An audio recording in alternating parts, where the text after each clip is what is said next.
मी मागच्या पावसाळी अधिवेशनात या कृत्रिम फुलांचा मुद्दा मांडलेला होता। माझ्या जिल्ह्यात आणि सर्वच जवळपास जिल्ह्यात फुलांचं पीक घेतलं जातं आणि ती फुलं शहरात विक्रीला येतात।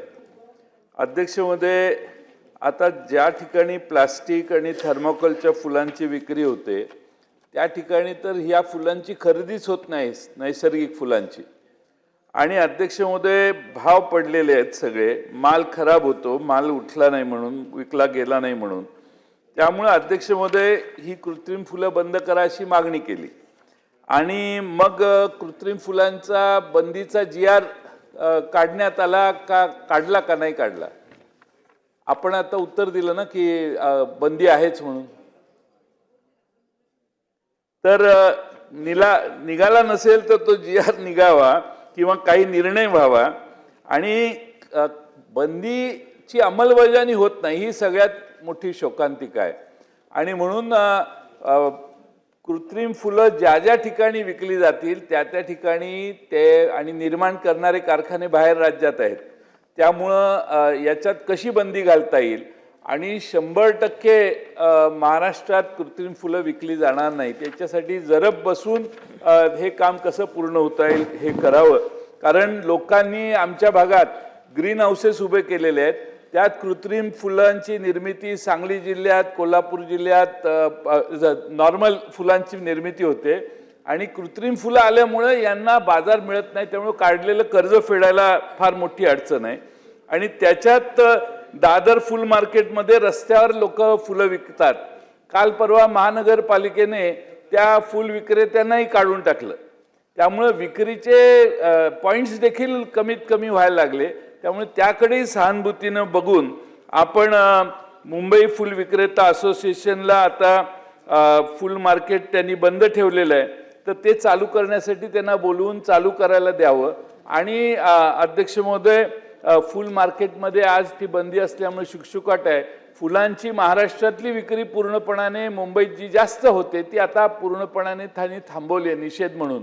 तर त्या सगळ्या फुल मार्केटमधल्या लोकांना विश्वासात घेऊन तो व्यवसाय पुन्हा चालू होईल आणि कृत्रिम फुलं पूर्णपणाने बंद होतील। यासाठी मंत्री महोदय काय करणार आहेत हे आम्हाला कळावं।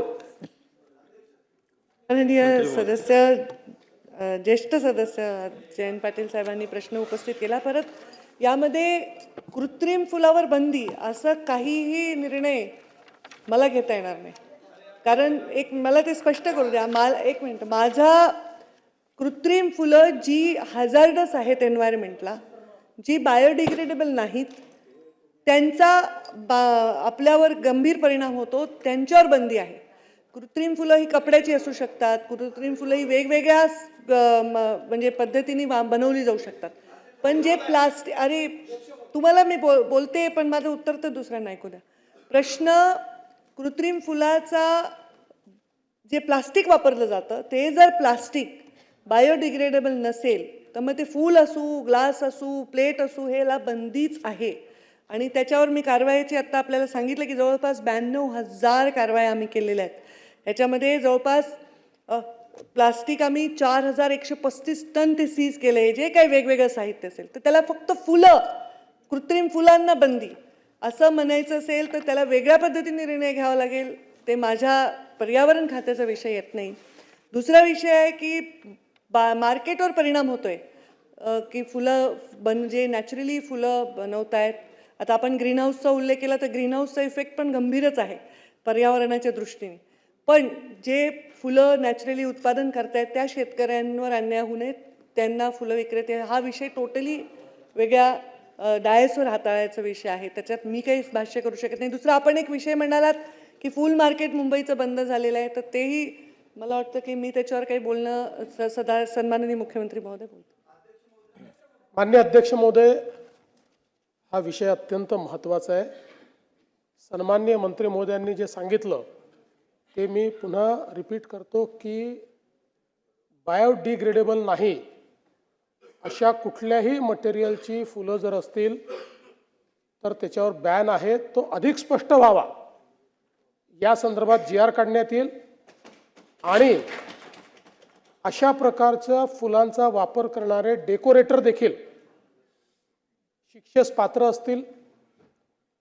या संदर्भात जे मोठे मोठे मॅरेज हॉल्स आहेत त्यांनी जर अशा प्रकारचं डेकोरेशन अलाउ केलं तर त्यांच्यावरही काय कारवाई करायची या संदर्भातही GR मध्ये आपण घालू, जेणेकरून अशा पद्धतीनं हे जे काही कृत्रिम फुलांचं एक पेव फुटलेलं आहे आणि खरं आहे म्हणजे अनेक वेळा तर ओळखताच येत नाहीत, इतके बेमालूमपणे ही बनवत आहेत आणि त्यातनं पर्यावरणाचंही नुकसान होत आहे आणि शेतकऱ्यांचंही नुकसान होत आहे.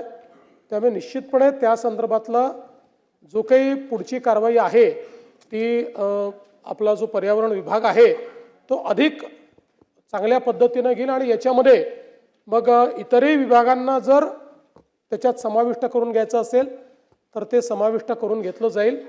दुसरं आपण फुलांच्या मार्केटच्या संदर्भात सांगितलं, मी आजच माहिती घेतो. मला वाटत नाही की अशा प्रकारे कुठलं मार्केट वगैरे बंद केलं असेल, पण एखाद वेळेस सध्या अतिक्रमणाची कारवाई चाललेली आहे त्याच्यामध्ये जर काही डिस्प्लेस झाले असतील तर आपण त्यांना जागा देऊ. फुल मार्केट हे चाललंच पाहिजे आणि मी तर असं म्हणतो की आपण सगळे लोक जे आहोत हे सनातनला मानणारे लोक आहोत आणि आपल्याकडे फुलांचं महत्त्व खूप मोठं आहे. त्यामुळे अशा प्रकारचं जे फुल मार्केट आहे हे योग्य पद्धतीनं त्या ठिकाणी चाललं पाहिजे. या संदर्भात महानगरपालिकेला आदेश आजच्या आज देण्यात येतील. आता एवढं समर्पक उत्तर दिलंय, चला पुढे जाऊ आता.